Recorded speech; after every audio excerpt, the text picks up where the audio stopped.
Gagner des points grâce au nombre de soldats ennemis tués et de chars adverses détruits, et utiliser ces points pour acheter des armes, ça ressemble au principe de n'importe quel jeu vidéo de guerre, sauf que là, les dégâts, les morts et les armes sont bien réels. C'est une forme d'Amazon pour les combattants. C'est le nouveau système mis en place par l'armée ukrainienne pour augmenter l'efficacité de ses soldats.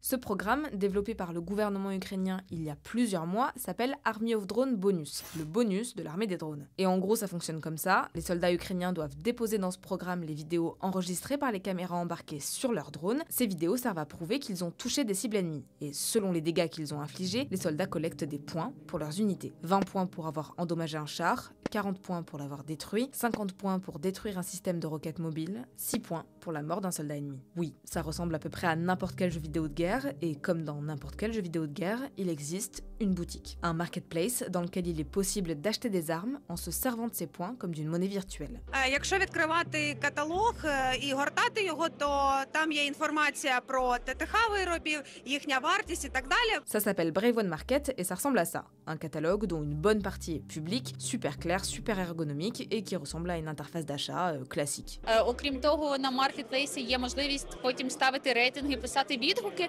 Il est possible de mettre une frange de prix, de choisir des catégories, de les trier, il y a plusieurs photos et descriptions par produit. Це умовний Amazon для війни, де зібрані новітні технології для наших військових.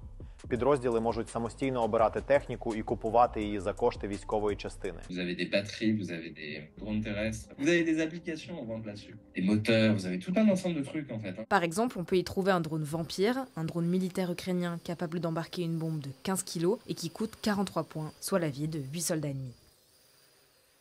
Petit point pour comprendre dans les très grandes lignes comment fonctionnait l'achat et l'approvisionnement d'armes pour les unités ukrainiennes avant ce système d'Army of Drone. De la même manière que toutes les personnes ayant besoin d'une agrafeuse n'ont pas une agrafeuse à l'instant où ils en ont envie sur leur bureau, parce qu'il y a un processus d'achat, que ça prend du temps, que c'est parfois plus simple d'aller soi-même au magasin à côté acheter l'agrafeuse. Et bien c'est exactement ce qui se produisait, c'est-à-dire qu'il y avait un système bureaucratique très lourd, très lent, partiellement inefficace. Et parce que ce système était très lourd, il y avait des chemins d'acquisition d'armes et de matériel parallèles qui s'étaient créés, ce qui nécessitait de connaître tous les sites internet où tu pouvais acheter ce dont tu avais besoin. Et en plus, cette répartition des armes selon les unités se faisait principalement via la capacité financière et donc les collectes de fonds. Vous avez certainement déjà vu passer ces vidéos de propagande de l'armée ukrainienne sur les réseaux sociaux, fabriquées justement avec les vidéos embarquées de leurs drones, les mêmes vidéos qui sont demandées aux soldats pour collecter des points dans Army of Drone Bonus. Et grâce à ces vidéos de propagande, chaque unité pouvait mener des campagnes de collecte de fonds qui leur servaient donc à acheter des armes. Elles ont déjà tendance à charger leurs vidéos sur les réseaux sociaux de manière dispersée, chaque unité faisant sa propre communication, ses propres montages vidéo. Vous chargez une vidéo sur Telegram et vous dites « Regardez à quel point je suis efficace, merci de nous envoyer de l'argent pour qu'on puisse continuer ça ». Avec le système d'Army of Drone Bonus, les armes sont toujours achetées grâce à la fois à l'argent des collectes de fonds et aussi au budget de l'armée ukrainienne. Mais en fait, ce système, il a déplacé le domaine de concurrence entre les unités. Là où cette concurrence se faisait majoritairement sur l'efficacité de la communication des unités pour récolter des fonds et donc acheter des armes, maintenant, c'est sur l'efficacité au front, qui est représentée tout simplement par le nombre de points. Et cette concurrence entre unités, le fait de vouloir avoir plus de points que les autres, elle est matérialisée très concrètement, directement sur la page d'accueil du marketplace, avec ceci. Un classement, un ranking.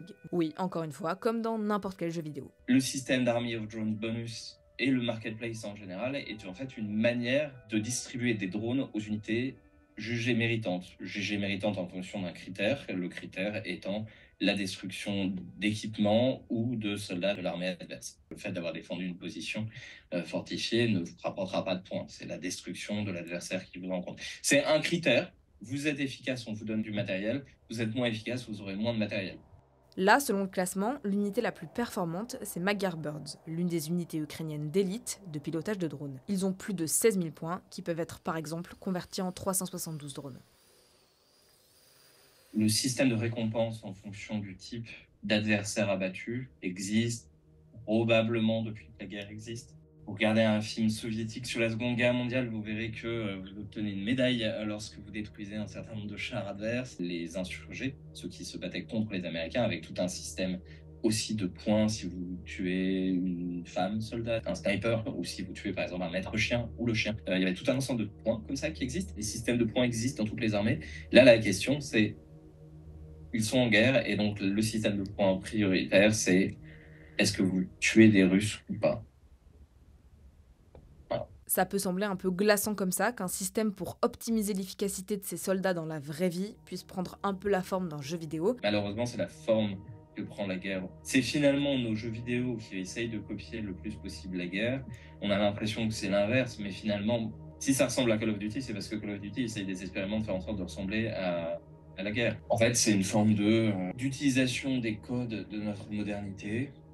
Donc, les jeux vidéo, la manière d'habiller les vidéos, tout ça fait partie du monde dans lequel on est. C'est d'ailleurs pas le seul exemple d'utilisation des codes et du monde du jeu vidéo par l'armée ukrainienne depuis le début de l'invasion russe. Les soldats de l'armée des drones sont recrutés parmi les meilleurs gamers du pays. Ce sont des manettes de console comme la PlayStation qui sont utilisées pour les piloter, et pour s'entraîner, ils utilisent des jeux de simulation.